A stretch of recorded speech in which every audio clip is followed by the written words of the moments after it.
আজকে একটা খুব ইন্টারেস্টিং টপিক নিয়ে কথা বলবো, যেটা হলো ডার্মাল ফিলার্স বা ফিলার্স ইনজেকশন। এই ফিলার্স ইনজেকশনটা কি, এটা কখন ইউজ করা যায়, কোন জায়গায় দেওয়া হয়, এতে কি প্রবলেম হতে পারে, কিভাবে করা হয়, সেই সব টপিকগুলোকেই বলবো। ধৈর্য ধরে শুনুন এবং চ্যানেলটা সাবস্ক্রাইব করুন, শেয়ার করুন বন্ধুদের সঙ্গে এবং ফ্যামিলির সঙ্গে, যাতে তারাও এটা সম্বন্ধে জানতে পারেন। ফার্স্ট, ফিলার্স কি? ডার্মাল ফিলার্স একটা ইনজেকশন, জেল টাইপের ইনজেকশনস, যেগুলো ল্যাবে তৈরি করা হয় এবং এই জিনিসগুলো টিস্যু কম্প্যাটেবল। তার মানে হলো ওগুলো আমাদের শরীরে কোনো রিয়াকশন করে না। আমাদের চামড়ার নিচে যে সাবস্টেন্সগুলো থাকে, কিছুটা সেই রকম সাবস্টেন্সই আর্টিফিশিয়ালি তৈরি করে চামড়ার নিচে দেওয়া হয়, যাতে ওটা চামড়ার সাথে কোনো প্রবলেম না করে। এই প্রোডাক্টগুলো তিন রকমের হয়: পার্মানেন্ট, যেটা চামড়ার নিচে সবসময়ের জন্য থাকবে; সেমি পার্মানেন্ট, যেটা লং টার্ম থাকবে কিন্তু তারপর আস্তে আস্তে ডিজলভ হয়ে যাবে; আরেকটা হলো নন পার্মানেন্ট, মানে যেটা দিলাম কিছুদিন পর আস্তে আস্তে ডিজলভ হয়ে যাবে। তো এই প্রোডাক্টগুলো কেন দেওয়া হয়? এগুলো দেওয়া হয় আমাদের মুখের বা শরীরের বাকি জায়গার যে বয়সজনিত ছাপ, সেইগুলোকে কমিয়ে দেওয়ার জন্য। যেরকম বয়সের সঙ্গে চামড়াটা অনেকটা ঝুলে পড়ে, এখানে ফোল্ড তৈরি হয়, চোখের নিচে ফোল্ড তৈরি হয়, এই টেম্পোরাল হলোয়িং তৈরি হয়, এইগুলোকে ফিলার্স দিয়ে ভর্তি করে দেওয়া যায় এবং চামড়াটা পুরো টান টান লাগে। কারণ নোজ একটু দেখতে অন্যরকম, সেখানে আমরা ফিলার্স দিয়ে লিকুইড রাইনোপ্লাস্টি করতে পারি, যাতে নাকের শেপ ঠিক লাগে। ঠোঁট, এই ঠোঁটের গড়নটাকে আমরা যেরকম প্রয়োজন ঠিক সেরকম করে নিতে পারি, যখন বয়সের কারণে ওই ঠোঁটের ভলিউম কমে গেছে বা ঠোঁটের ডেফিনেশনটা ভালো বোঝা যাচ্ছে না। চিন, এই চিনটাকেও আমরা কিন্তু অনেক সময় এই ফিলার্স দিয়ে বিভিন্ন ধরনের শেপ দিতে পারি। যাদের ক্ষেত্রে চিন ছোট থাকে তাদের ক্ষেত্রে সাইজটাকে আমরা ঠিক করে দিতে পারি। তাই বিভিন্ন ধরনের ডিপ রিঙ্কলস, যেগুলো মুখের মধ্যে বয়সের কারণে তৈরি হয়, সেই জিনিসগুলোকে আমরা ফিলার্স দিয়ে কারেকশন করতে পারি। এছাড়াও ফিলার্সের আরো অনেক কিছু কাজ রয়েছে, যেমন আমরা ফিলার্সকে জ লাইনটা পুরো ক্রিয়েট করতে ইউজ করতে পারি। ফিলার্স দিয়ে আমরা একটু আইব্রাউ লিফট করতে পারি, যাতে চোখটা একটু ঠিক লাগে, বড় লাগে। ফিলার্স দিয়ে লিফটিং করতে পারি, কিছুটা ফেস লিফট হতে পারে, যাতে বয়সের ছাপ কম মনে হয়। এছাড়াও ফিলার্স দিয়ে বয়সের সঙ্গে সঙ্গে হাতের মধ্যে যে হলনেসগুলো তৈরি হয়, এই জায়গাগুলো আমরা ফিলার্স দিয়ে কারেকশন করতে পারি, যাতে হাতও খুব বেশি বয়স্ক না মনে হয়। তাই ফিলার্স দিয়ে যে কোনো সময় বয়সের ছাপ আমরা 10 বছর কমিয়ে আনতে পারি। সব থেকে ভালো কাজ কোথায় করে? যখন বয়সের ছাপ খুব বেশি পড়ে যায়নি। 50 বছরের মধ্যে একজন যার বয়সের ছাপ কিছুটা পড়েছে, কিছুটা বেশি বয়স্ক লাগছে, রিঙ্কলস রয়েছে, স্কিনটা টান টান আর নেই, তাদের ক্ষেত্রে স্কিনটাকে ইউথফুল লুক দেওয়ার জন্য, একটা ব্রাইট লুক দেওয়ার জন্য, লিফটিং ইফেক্ট দেওয়ার জন্য, ভলিউমাইজ করার জন্য আমরা ফিলার্সের ব্যবহার করতে পারি। সাধারণত ভারতবর্ষে আমরা যেগুলো নন পার্মানেন্ট ফিলার্স বা হাইলোরনিক অ্যাসিড ফিলার্স, এইগুলোই ব্যবহার করে থাকি। এই হাইলোরনিক অ্যাসিড ফিলার্স চামড়ার নিচের জায়গায় চামড়ার ভেতরে দিয়ে দেওয়া হয়, চামড়ার ভিতরে, মুখের ভিতরের বোনসের উপরে ইনজেকশনের মাধ্যমে দিয়ে দেওয়া হয় এবং আমরা মুখটাকে বিভিন্ন ধরনের শেপ দিতে পারি।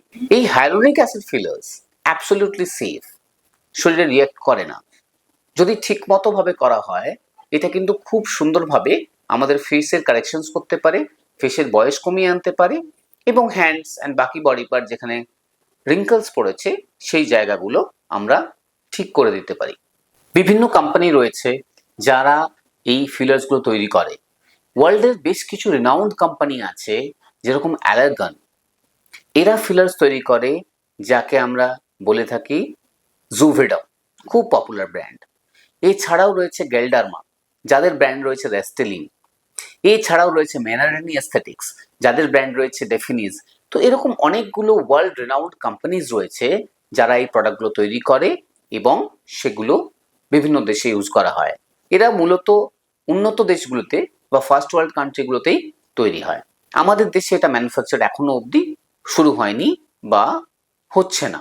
এই প্রোডাক্টগুলো আমরা চামড়ার নিচে দিয়ে স্কিনকে সুন্দর বানাতে পারি। সৌন্দর্য আমরা অনেকটা আপলিফট করতে পারি, যেটা বয়সের কারণে আমরা লস করেছিলাম। এই প্রোডাক্টগুলো করার সময় কয়েকটা জিনিস আমরা মাথায় রাখি।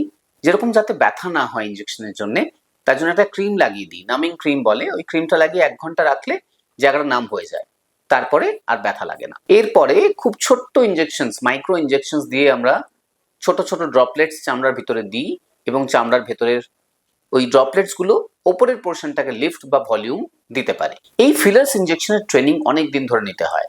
এই ফিলার্সের ট্রেনিং আমি সারা ভারতে দিয়ে বেড়াচ্ছি, অন্যান্য ডার্মাটোলজিস্ট, প্লাস্টিক সার্জনস তাদেরকেও দিই। এই ফিলার্স যদি ঠিকমতো ভাবে করা যায় তাহলে এটা কিন্তু সত্যি ম্যাজিক্যাল রেজাল্ট দিতে পারে। কিছু ছবি আমি দেখাবো যেগুলো আপনারা দেখতে পাবেন, এবং এরকম রেজাল্ট আমরা যে কোনো সময় যে কোনো মানুষকে দিতে পারি। এই ফিলার্স গুলোতে না একটা ইন্টারেস্টিং ব্যাপার হলো, যত খুশি প্রোডাক্ট দিলাম এবং ঠোঁট নাক ফুলিয়ে দিলাম, এটা উদ্দেশ্য নয়। উদ্দেশ্যটা হলো ন্যাচারাল যে বিউটি সেটাকে মেনটেন করা। এটার জন্য সময় লাগে, এটার জন্য অনেক দিন ট্রেনিং লাগে, অনেক প্র্যাকটিস লাগে, তারপরে ওই জায়গাটা অ্যাচিভ করা যায়। তার জন্যে ফিলার্স করার সময় দুটো জিনিস মাথায় রাখতে হবে। একটা হলো আমি কোথায় ফিলার্স করছি, কার কাছে করছি, ডার্মাটোলজিস্ট বা প্লাস্টিক সার্জন বা ট্রেন্ড সার্জন কিনা। সেকেন্ড হলো কোন প্রোডাক্ট ইউজ করছি, আদেও আমরা ভালো কোম্পানির প্রোডাক্ট ইউজ করছি কিনা, নাকি কোনো লোকাল প্রোডাক্ট বা যেগুলো অতটা সায়েন্টিফিক্যালি প্রুভড নয় বা অতটা ইউজড হয় না সেই সব প্রোডাক্ট। এই দুটো জিনিস মাথায় রাখলে ফিলার্স দিয়ে কিন্তু আমরা অসাধারণ রেজাল্ট দিতে পারি। এবার আসি সবাই যেটা নিয়ে ভয় পান সেটার কাছে, সেটা হলো সাইড ইফেক্টস। কি সাইড ইফেক্টস হতে পারে? প্রথম সাইড ইফেক্ট যেটা হতে পারে, ইনজেকশন কোথাও দেওয়া হলে সেখানে একটু ব্লাড জমে গিয়ে একটা ব্লুই স্টিঞ্জ বা একটা নীলচে রঙের চামড়ার নিচে রং তৈরি হতে পারে, যেটাকে আমরা ব্রুইজিং বলি। এটা নিয়ে এতটা ভয় পাওয়ার কিছু নেই, এটা যদি হয়ও কিছুদিন পর আস্তে আস্তে কমে যায়। 2 নাম্বার, যদি ঠিকমতো ভাবে স্টেরিলাইজেশন মেনটেন না হয়, মানে করার সময় গ্লাভস চামড়ার উপরে প্রপার ক্লিন না করা হয়, তাহলে ইনফেকশনও কিন্তু একটা চান্স হতে পারে, যদিও সচরাচর আমরা এটা দেখি না। 3 নাম্বার হলো ডিসস্যাটিসফ্যাকশন। ফিলার্স করা হলো কিন্তু আপনার পছন্দ হলো না, এটাও খুব কমন। তাই জন্যে আগেই এটা আপনার ডাক্তারের সঙ্গে ভালো করে ডিসকাস করুন, কি রেজাল্ট আপনি পেতে চলেছেন, ঠিক কিরকম বেনিফিটস আপনাকে দেবে, প্রবলেম কি হবে, আপনি কি চাইছেন। সবসময় আপনি যেটা চাইছেন এটা কিন্তু ঠিকঠাক নাও হতে পারে। যেরকম অনেকেই ছবি দেখিয়ে বলেন যে এরকম লিপস আমার চাই, কিন্তু হয়তো আপনার লিপসের অ্যানাটমিটাই ডিফারেন্ট, ঠিক ওরকম দেওয়া যাবে না, কিন্তু আপনার জন্য যেটা বেস্ট সেটা করা যাবে। তাই জন্য এটা আগেই আপনি ডিসকাস করুন, যাতে করার পরে ডিসস্যাটিসফ্যাকশন না হয়। এরপর কি হতে পারে, এরপর কখনো কখনো খুব রেয়ারলি ইনজেকশন দেওয়ার পর ওটা রক্তজালকের মধ্যে ঢুকে গিয়ে অন্য জায়গায় ফিলার্স ব্লক করতে পারে রক্ত চলাচলের। এটা একটা সিরিয়াস সমস্যা, বাট এটা আমরা খুব একটা পাই না। এটা পেলেও এটাকে ঠিক করার পদ্ধতি রয়েছে, যাতে ওই ফিলার্স মেটেরিয়ালটাকে ডিসলভ করা যায়। তার অন্যান্য ওষুধ রয়েছে, সেগুলো আমরা ইউজ করে এটা ঠিক করতে পারি। তাই অযথা আতঙ্কিত হওয়ার কিছু নেই ফিলার্স নিয়ে। যদি ঠিক মতো ভাবে করা যায়, এটা ম্যাজিক্যাল রেজাল্ট দিতে পারে, আপনার বয়স অসাধারণ কমিয়ে আনতে পারে, এবং আপনি যদি ঠিক জায়গায় করেন, সাইড ইফেক্ট বা এর থেকে হওয়া ক্ষতিকর দিকগুলো একদম নেগলিজেবল রাখা যায়। তাই আজকে যে বিউটি দেখছেন যারা সেলিব্রিটি, তাদের সেটা কিন্তু আপনারও আসতে পারে, আপনার কাছেও সেই বিউটি পৌঁছানো যেতে পারে যদি এই প্রসিজিয়ার্স গুলো করা হয়। ফিলার্সের সঙ্গে আমরা অনেক কিছু প্রসিজিয়ার্স কম্বাইন করতে পারি, থ্রেড লিফট, বোটক্স, লেজার্স, অন্যান্য আদার ডিভাইসেস যেগুলো আছে গ্লো করার জন্য, সেগুলোও সাথে করতে পারি। সেগুলো করলে আপনার বয়স ধরে রাখা যায়, ইভেন অনেকটা কমিয়ে আনা যায়। তাই ডার্মাল ফিলার্স নিয়ে কোয়েশ্চেন থাকলে কমেন্ট করুন, আমাকে জানান আর কোন কোন ভিডিও চান আপনারা, সেই ভিডিওগুলো আমি আপনাদের জন্য করব। ধন্যবাদ।